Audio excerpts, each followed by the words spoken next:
Hello everyone. I am Crawlers, and with the Star Wars Battlefront beta over for a while now, I'd like to rant a little bit, if I may, about the current state of betas and demos of AAA titles and such, of as it is in the gaming right now. I've had a post recently on Reddit that had quite a few upvotes and became somewhat popular. And while I don't necessarily agree with all the comments that were left, all the opinions that were voiced in that thread, I certainly had a lot of replies, and a lot of opinions in the Star Wars Battlefront subreddit. And it a lot of those things were talking about the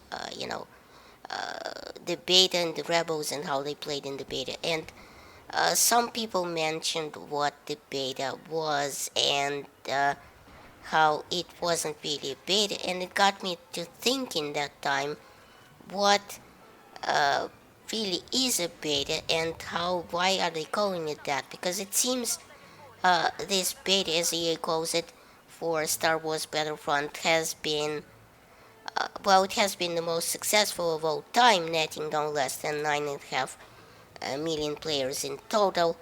And I mean, that's a good thing. I mean, people should definitely be playing and have early access to, things put out there by of products that are going to be slated for future releases, so they can, give feedback before release for the purposes of the developers to polish and fix, the game from all the feedback gathered, and, bugs uncovered and glitches and exploits and so on.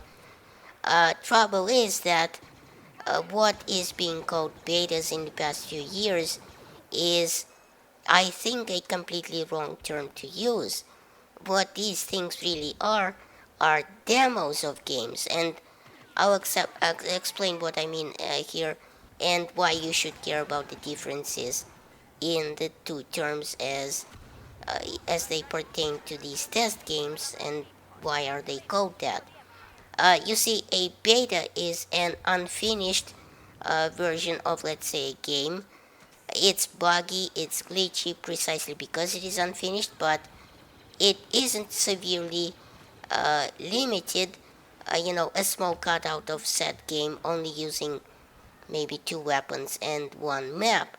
It's a full game, unfinished and raw as it may be, but it isn't limited in its content, as the very purpose of the beta is to use the community to play and test all these things, several thousand times, to see if they work or not, or if they are indeed buggy or unbalanced and so on.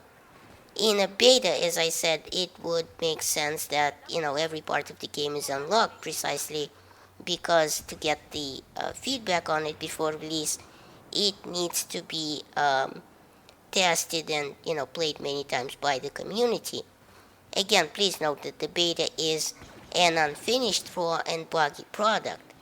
It's also there is no way in hell you can release a beta of a big AAA title about a month before release, and in any sort of good conscience call it a beta, because it will be used to fix bugs before release. These are completely empty promises made by publishers like EA, for example, to get you to basically disregard the many bugs of the beta by putting your mind at ease that they will be fixed come release. They won't, and this is likely a blatant lie, as most of these bugs will be marked, won't fix on release due to time constraints, and the game will release just as buggy and glitchy and unbalanced, but because it releases in such a short time after the so-called beta, they just won't have the time to fix these things, and they're interested in your money, not a smooth, well-running game. And by that time, you will have already pressed the pre-order button and sent them the $60, regardless of the condition of that the game will actually release in. And hell, you don't even know what condition it will release, and judging by the severely restricted beta. And another enticement for the pre-orders that's all too common these days is a promise of a beta access if you pre-order a game, like Black Ops 3, for example. Publishers are using a promise of a product that should by all means be free anyway, as you know, it's kind of a test-based thing for the developers to get feedback on, to get you to pre-order the game, to pay them money in advance for the game.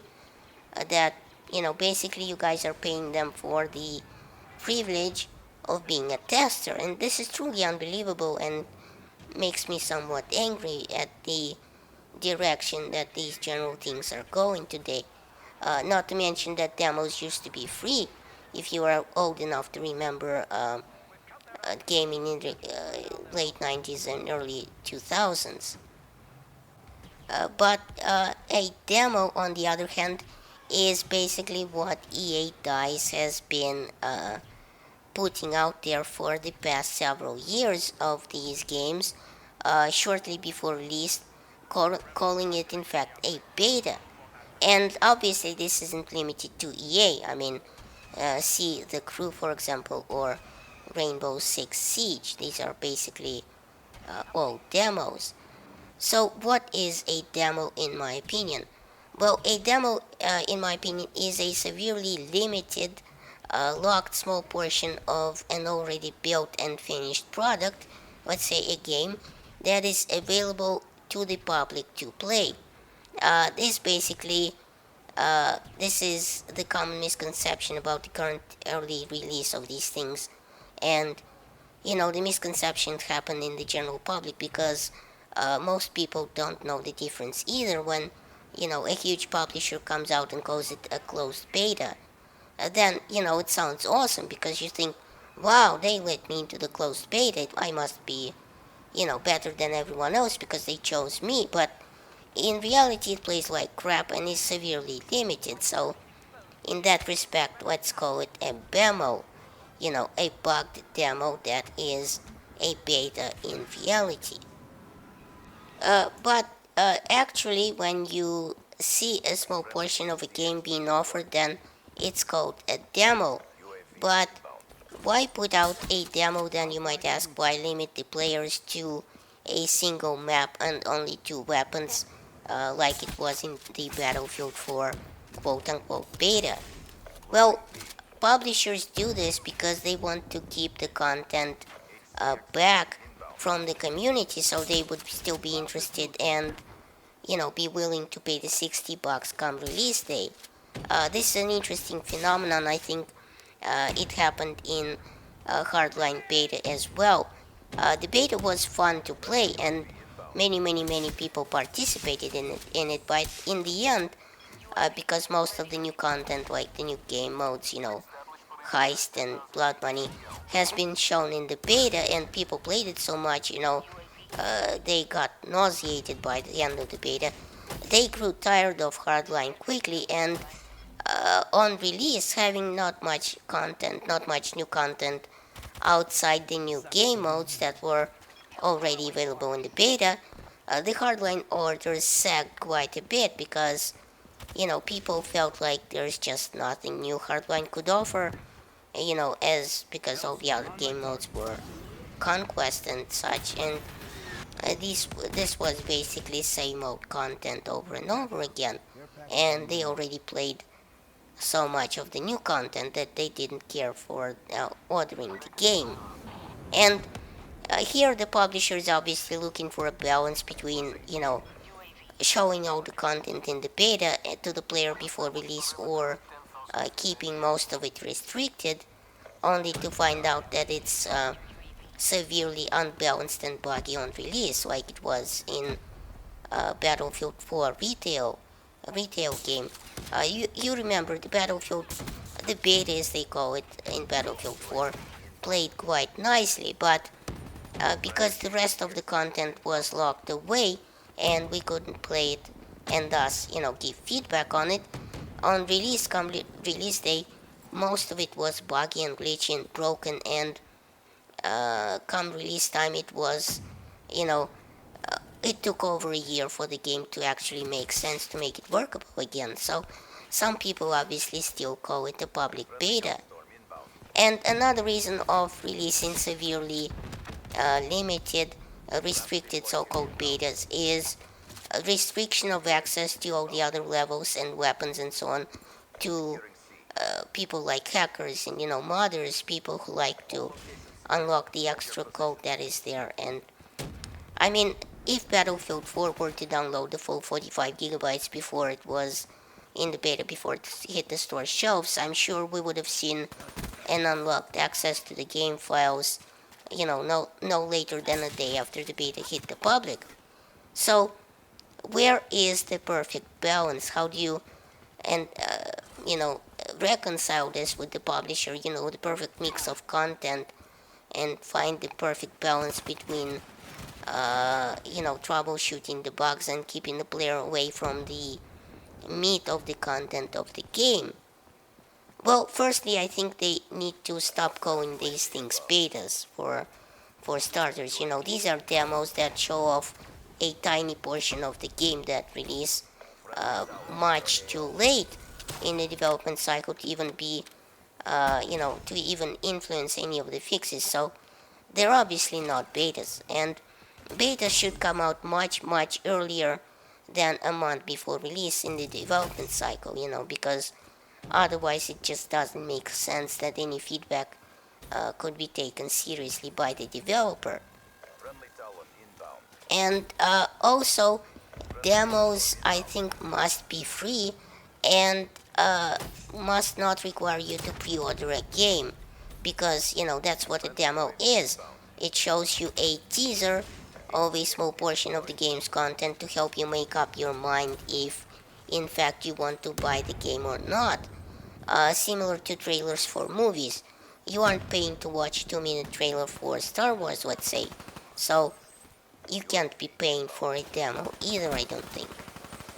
Since the demo release is so late in the game development cycle, I think um, it must be a lot more polished and bug-free than what we are seeing lately. But most of these things release broken and hopelessly buggy, and a demo by definition is a tiny slice of a finished product. So this is by far not a finished product in things like Battlefield 4 or Star Wars Battlefront or what have you.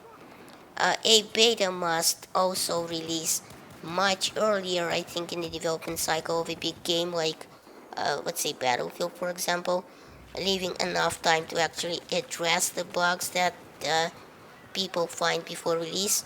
Betas will be buggy, and there's just no way around that because, uh, this is the development of the game, and betas should also be unrestricted or nearly unrestricted in its content, precisely because feedback on that content is the very purpose of the beta. Publishers can't charge for the beta either, I don't think. Um, there should be some sort of restrictions on maybe playing the beta so the content will have a harder time leaking, like maybe 20 minutes and the game closes, and you have to restart the game all over again. Non-disclosure agreements definitely should help, but it's unlikely people will hold back on breaking it. I mean, maybe ban people from future betas if they break the NDA of the current one. I don't really know how these things would work out. What's the best way to do this? I don't know enough of the development cycle. Maybe betas should be closed and limited to random invitations, like a lottery of sorts. Demos, on the other hand, should be a very limited piece of the game, and it should be free to every and open to everyone should they want to download it, and should only release when the game is ready and bug free, and maybe even after the release date of the retail game.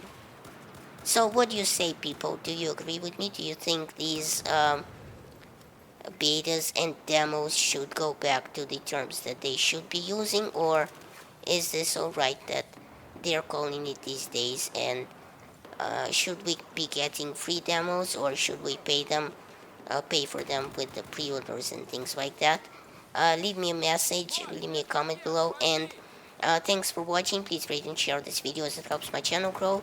Check out my other videos at the end of this one, and remember, in Soviet Russia, YouTube subscribes you.